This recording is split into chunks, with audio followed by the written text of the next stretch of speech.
યુપીમાં ધર્મ પરિવર્તનના માસ્ટરમાઇન્ડ છાંગુર બાબા ઉર્ફે જલાલુદ્દીનના ઠેકાણાઓ પર ઈડીએ દરોડા પાડ્યા છે. ગુરુવારે સવારે 5 વાગ્યાથી બલરામપુરમાં 12 અને મુંબઈમાં 2 સ્થળોએ દરોડા પાડવામાં આવ્યા છે. સૂત્રોના જણાવ્યા અનુસાર ઈડીએ 100 કરોડ રૂપિયાના ફંડિંગના કેસમાં આ કાર્યવાહી કરી છે. યુપી એટીસીને છાંગુર બાબા ગેંગના હવાલા નેટવર્ક, શંકાસ્પદ બેંક વ્યવહારો અને વિદેશી ભંડોળ વિશે ઘણા સંકેતો મળ્યા હતા.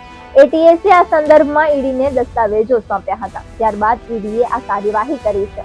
ઈડીની તપાસમાં જાણવા મળ્યું છે કે ગેંગના 30માંથી 18 બેંક ખાતાઓમાં અત્યાર સુધીમાં લગભગ 68 કરોડ રૂપિયાના ટ્રાન્ઝેક્શન નોંધાયા છે. માત્ર 3 મહિનામાં આ ખાતાઓમાં 7 કરોડ રૂપિયાનું વિદેશી ફંડિંગ ટ્રાન્સફર કરવામાં આવ્યું હતું. આ રકમ હવાલા અને મની લોન્ડરિંગ નેટવર્ક દ્વારા વિવિધ દેશોમાંથી મોકલવામાં આવી હતી.